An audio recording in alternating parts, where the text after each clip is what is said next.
Qarşısında Roma rəqəmi yazılmış cümlələrdən biri mətnin məzmununa uyğun deyil, həmin cümləni müəyyən edin.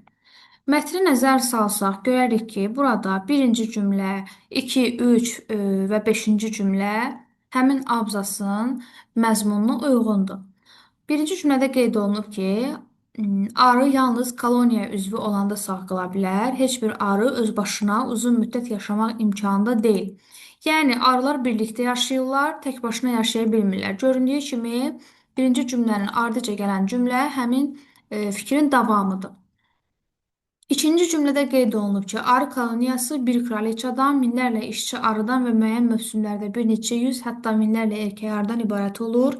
Bu da girişdəki fikrin davamıdır, yəni koloniyanın hansı arılardan ibarət olduğunu vurğulayıb.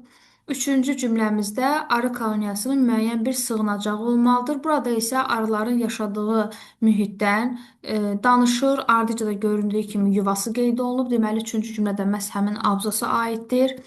Dördüncü cümlədə isə yazıb ki, arıların baş nahiyəsindən sancması təhlükəlidir.